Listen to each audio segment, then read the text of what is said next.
Bom, pessoal, vamos falar sobre o homeschooling, modalidade de ensino que há bastante tempo é debatida no Brasil, mas ainda não foi regulamentada no âmbito federal, apesar de implementada nos municípios de Vitória, Cascavel e também no Distrito Federal. Em 2018, a inconstitucionalidade dessas leis locais chegou a ser questionada no STF, que estipulou o prazo de 1 ano para a votação do projeto no Congresso, mas isso até agora não ocorreu. Mas agora, essa é uma das prioridades do governo Bolsonaro, e o projeto de lei 3261 de 2015, que trata a respeito desse tema, tem previsão de ser votado até junho, embora bombardeado de críticas, tanto por parte da ANED, que é a Associação Nacional de Educação Domiciliar, quanto por especialistas em educação, e até mesmo por parte dos próprios apoiadores desse modelo de ensino. Os pontos negativos vêm se sobressaindo, especialmente quando se está diante de um cenário pandêmico em que há muitas outras questões prioritárias a serem tratadas, como a inclusão digital e a evasão escolar.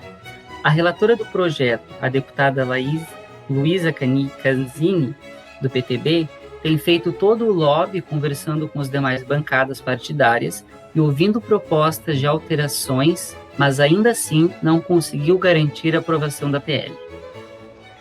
Eu acredito que essa resistência contrária à aprovação da lei é bem pertinente, pois os principais pontos levantados pelo PL deixam bem vaga a ingerência do Estado no controle dessas atividades, porque pensa no funcionamento do sistema. Ainda que o aluno deva ser matriculado em uma escola regular e essa escola seja responsável pelo controle da aprendizagem, as provas para o ensino fundamental e médio serão apenas anuais. Se o ensino regular, com constantes avaliações periódicas, a grande maioria dos alunos já apresenta dificuldade de contextualizar o conteúdo aprendido, imagina se a avaliação passa a ser somente anual. Isso especialmente para aqueles alunos que estão nos primeiros anos do fundamental, pode ser um baita problema. Esse monitoramento escolar passa a ser uma furada, porque na prática não vai se ter tempo hábil da escola intervir nas falhas que seriam identificáveis no curso regular de ensino, como com uma maior proximidade entre professor e aluno.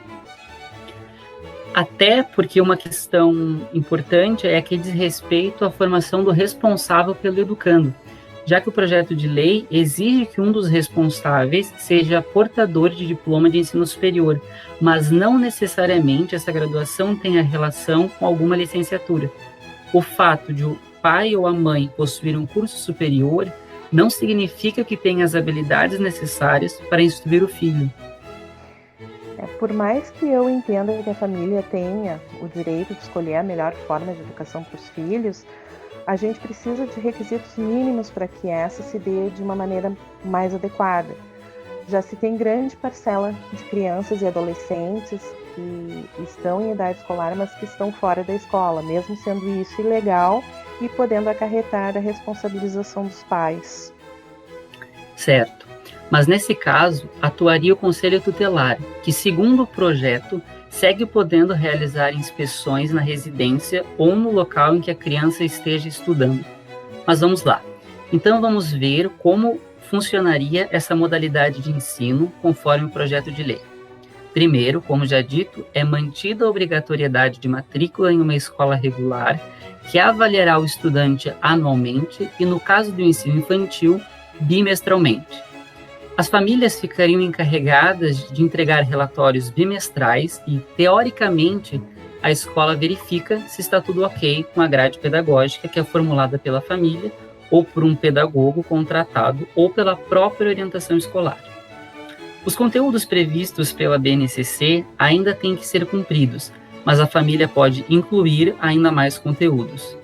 Os encontros presenciais entre os tutores e responsáveis pelo aluno se daria de forma semestral apenas. Mas o Conselho Tutelar pode fazer inspeção no local onde são ministrados esses conteúdos. E o grande ponto nevrálgico A família teria a obrigação de zelar pela socialização da criança ou do jovem, talvez por meio de atividades extracurriculares, como é feito nos Estados Unidos e no Canadá. Caso haja 2 reprovações consecutivas, o aluno deve retornar ao ensino regular. Eu vejo mais contras e prós nesse modelo de educação. Fora as dificuldades de implementação desse sistema, em um país com tanta desigualdade social, pretender o ensino domiciliar é elitizar ainda mais a educação. Não me estranha o fato dos grandes apoiadores da implantação desse sistema serem religiosos e políticos adeptos a escolas sem partido, né? Coisas do Eduardo Bolsonaro. O fato é que, mesmo com a escola, os pais ainda são e serão sempre os grandes responsáveis pela educação dos filhos. Não é preciso uma lei que retire a criança do ambiente escolar para que isso venha a valer. Se disserem, mas a escola não ensina da maneira que eu espero, ou ensina um conteúdo do qual discordo, ou não ensina determinada coisa que eu quero que seja ensinada. Bom, aí tu, pai e mãe, né, vai complementar esse ensino, e se discorda das aulas, por exemplo, de religião, que busca autorização para o filho não assistir essa aula, que fique lendo, fazendo exercício de matemática, religião, educação física, ou até conversando com alunos, interagindo com crianças ou jovens que tenham pais que pensem da mesma maneira. Mas as consequências pedagógicas e sociais de manter um aluno fora do ambiente escolar geram prejuízos pela falta de interação, que é o grande diferencial da escola, né? Não se vai ao colégio apenas para aprender tabuada e alfabeto. Se vai para interagir, conversar, se deparar com o diferente, com um universo de pessoas que podem acrescentar saberes que, justamente por não pensarem ou não estarem na mesma bolha que eu estou, tem muito para me agregar. A convivência com o diferente me faz entender coisas que não são ministradas formalmente, não estão em livros e manuais. São conteúdos que só são repassados em meio a essa interação e só se aprende a respeitar o próximo convivendo com ele. É mais que isso. Por ser um direito, por mais direito que os pais tenham sobre a educação do filho, não se pode bitolar a criança ou o adolescente segundo a minha visão de mundo. Tem que dar o direito dele escolher, de pensar sobre outras ideias que não as minhas. Isso é um princípio que vai além da educação. É uma questão de liberdade, de criar seres humanos livres para suas próprias escolhas, né? E outro ponto que os educadores que são contra esse sistema ressaltam é que o homeschooling tornaria ainda mais difícil a detecção de casos de abuso familiar, pois muitas vezes a criança relata as agressões que sofre para os professores ou colegas. Enfim, às vezes nem relata diretamente, mas pode ser perceptível aos olhos daquele que teve qualificação para lidar com todo esse processo que envolve educação, que carrega também várias questões psicológicas intrínsecas de como ver o outro e como chegar no outro. Claro, o ensino domiciliar não tem só defeitos. Claro que se tem uma maior flexibilidade de adaptar a rotina de estudos e de que este seria um modo de aproximar pais e filhos, de estreitar esses laços. Para as famílias que vivem viajando, com um processo burocrático, mas pensar em soluções individuais e elitistas, especialmente nas circunstâncias em que o país se encontra, não tem cabimento. Os pais jamais darão conta do ensino formal dos filhos sozinhos. Vão precisar do auxílio de pedagogos ou de professores particulares. Esse sistema vai transformar o ensino em uma mercadoria ainda mais cara do que já é. Paga quem pode, quem não pode, que frequente a escola regular, a qual certamente, sem o poder público ter que se preocupar, com a elite que pode dispor de professores particulares e educação individual. Vai ficar ainda mais sucateada. Quem já tem o capital cultural, mantém. Quem não tem, fica ainda mais prejudicado. Ainda em maior desvantagem para concorrer a uma vaga no ensino superior. O que tu acha, Aline? Eu concordo. As famílias abastadas já contam com ensino particular. E nesse ramo já tem uma diversidade enorme de escolas que atendem ao gosto dos pais. Né? Na minha opinião, o que o projeto pretende é afastar ainda mais o Estado da responsabilidade com o ensino. Por mais que o texto da lei diga que as questões afetas à educação ainda ficam sob a responsabilidade do Estado, o afrouxamento do controle da escola sobre o desempenho do aluno, sobre a própria educação, faz com que apenas o pobre venha a depender dessa instituição, venha a depender da escola. Né?